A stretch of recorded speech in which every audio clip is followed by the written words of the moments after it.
Rajiv had been saving for years to take his dream vacation across North Africa and the Middle East.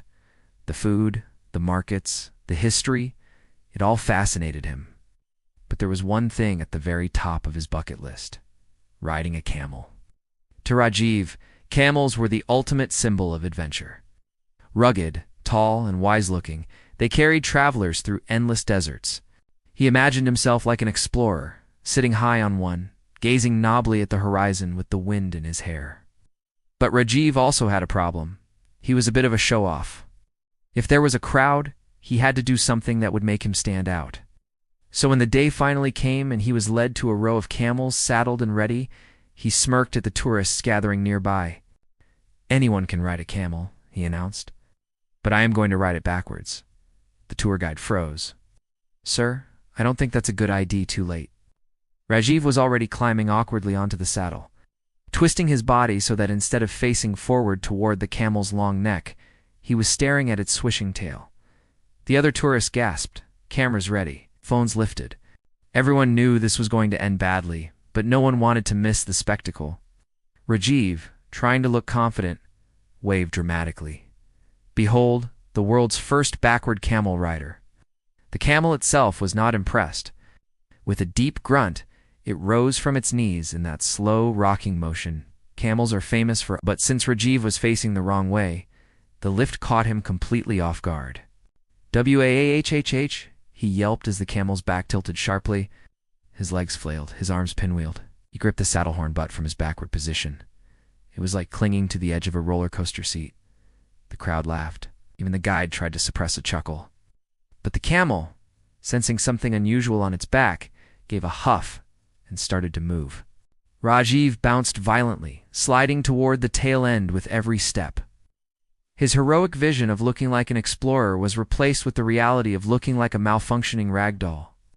"Stop! Stop the camel!" Rajiv cried, though he was the one who had insisted on the stunt. The guide shouted commands in Arabic, but the camel, unfazed, kept plodding along.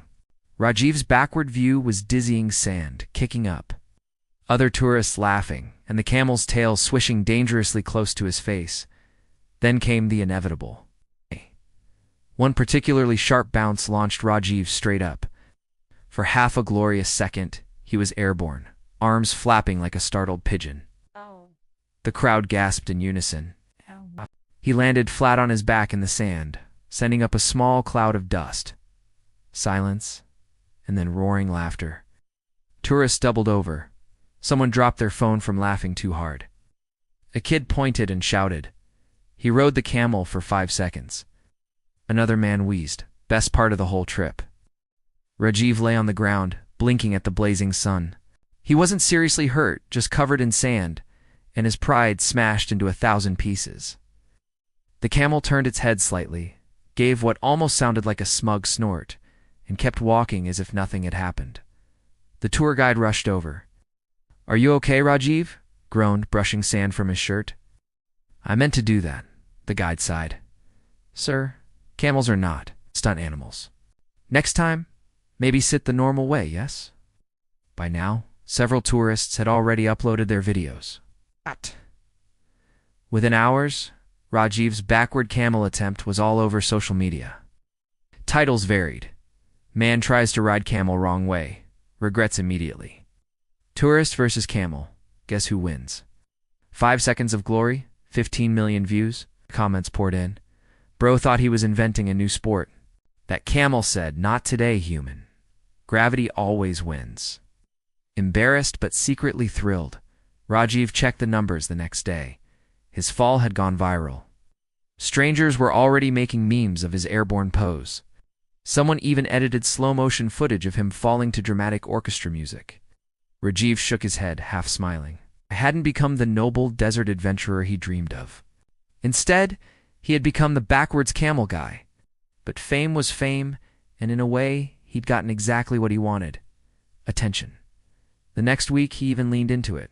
He started posting his own clips, reaction videos, jokes, even a t-shirt design that said, "I rode a camel backwards for 5 seconds." Because if there's one thing Rajiv learned that day, it was this. You can fall off a camel, but you can't fall off the internet.